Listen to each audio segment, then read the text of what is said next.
Welcome to the Akko PC75B Plus Modding Guide. Let's get to it. As always, if at any point during the video you want to check out this exact same keyboard or anything I use to mod it, Amazon links below. For the US, UK, Canada, and international links, let's get into undoing this right away. First thing you're gonna need is a keycap puller, and we're gonna take all of these keycaps off. Now, I am going to be using custom keycaps, but these already are custom keycaps. So if you're modding this, please use these. You paid for them. But this would be a really boring video if I literally just upgraded it because it's so good. That's why I recommend it so heavily. I mean, this thing is already so freaking good. I have lubed jelly pinks over here, so really you're just gonna take your jelly pinks off and then lube them as well, but we're getting ahead of ourselves. Take your keycaps off first. All right, now with all of those off, let's go ahead and take your switches off. At this point, go and lube these switches. All that we're doing is using already lubed because we already had lubed jelly pinks. We're just lubing these with Krytox 205 G0, and then we're gonna throw them back on this. But first we have more modding things to do, so take your keycaps, switches off. I meant switches. All right, now with all of those switches off, let's pull off your knob,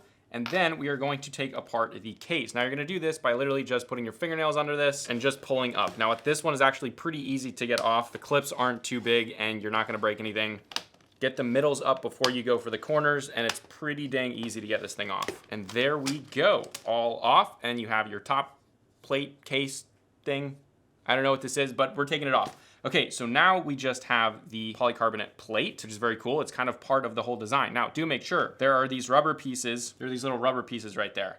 And then there's a pad over the PCB, which I didn't catch in the review because I didn't take all the switches off, but this is really weird. I don't know if you can see this on camera, but it like puffs up near the stabilizers. It's like puffy where the stabilizers are. Maybe that's like a dampening technique. I've never seen that before. I don't know. Kind of cool though. So we're actually gonna leave the rubber on there, but we are getting rid of this foam. It's not actually that bad of foam. I thought it was worse, but it's actually pretty good foam, but we're getting rid of it. We're doing PE foam. We're doing two layers.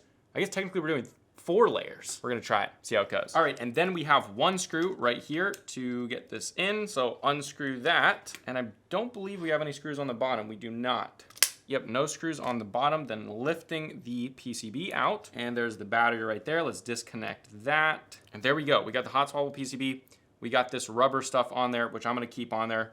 Do make sure that this is lined up correctly when you have it in there. Just check the back, it's the switch to turn it on and off. So I'm gonna just set mine in the middle so that we know that it's in the middle when we put it back together. So leave that there. Again, guys, there's not a whole lot to do here because this already has silicone. Now, if you don't like a super dampened sound, then you can take this out. But in this case, why would you ever take this out? So we're leaving this in here, but we are going to tape mod the bottom of the PCB. So grab your tape, move this out of the way, then flip this over. In fact, we're gonna tape mod this after we put the switches in and the PE foam because of these weird things.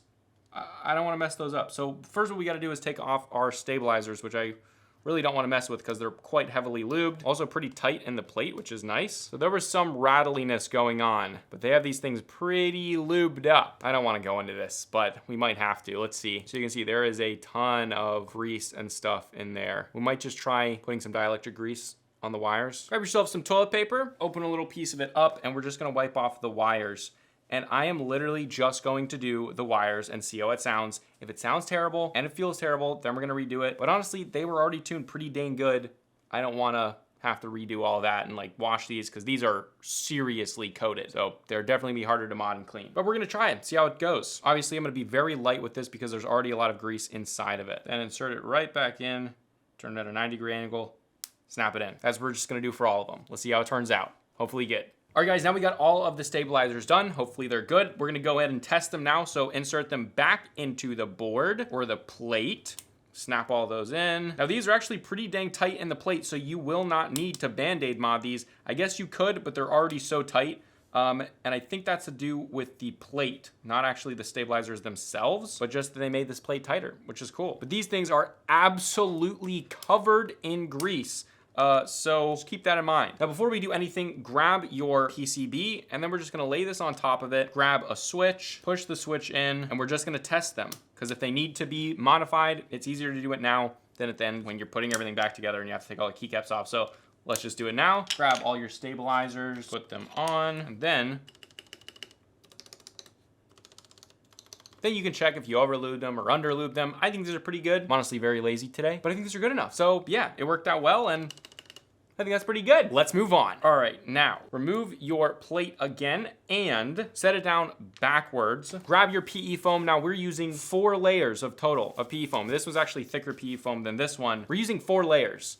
I wanted to try this out. I've been wanting to try this out. So that's what we're doing. So I'm gonna layer these and we're then gonna cut out the stabilizers. Grab your X-Acto knife, and actually we're gonna have to do this one at a time. It's very hard to see. Grab it and then just cut out your stabilizers. Really, it's very simple. All right guys, now that we have all of them cut out, we're gonna set this on top in the same location with the stabilizers. And then we're gonna cut out the outside of this. And because of this design, we actually have to go, I think, slightly smaller than the actual board because of the way that it attaches in this weird, very strange way. That is a whole lot of PE foam. We'll see if the switches can punch through this. I don't know if they're gonna be able to. We might just have to do 3 layers.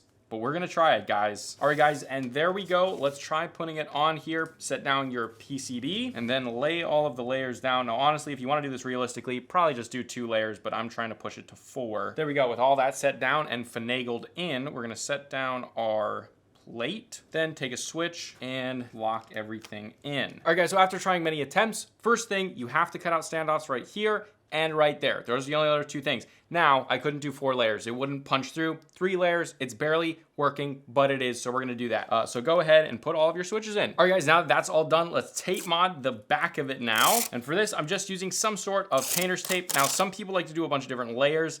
I am just going to overlap a lot of my tape layers, as you can see here. All right, guys, and with that being done, we are ready to put it back together in the case, so grab your bottom case. And one thing that we actually just did forget that I just remembered So we have to cut out the space for the on and off switch and the change between Mac and Windows. And there we go, just like that. Make sure it's in the middle position if that's where you're gonna leave it, which it is. Actually, we're gonna push this over all the way to the right. It'll be easier that way. Then reconnect the battery, and we can see it's all lit up, which is very nice. Then press everything down, grab that single screw, and we're gonna screw it back together, which is right down in this hole. And then grab your top plate case thingy. I don't know what it is. Press it down and everything should be snapped right back together. Looking very nice, very good. Okay, now for the last thing that we're doing is we gotta do the keycaps. Now again, guys, I would recommend you use these so that you're not wasting a whole lot of money, but we're not gonna do that today because that's boring. So we have these awesome keycaps from Dancing Code. These are all of the like novelties, and then here is the main set. These are gonna go so well with the jelly pinks as well. I don't know if you guys see this, but the 2 is literally completely melted off. Let me show you what it's supposed to look like. It's supposed to look like that. It's supposed to go out way far like that. This one doesn't even like.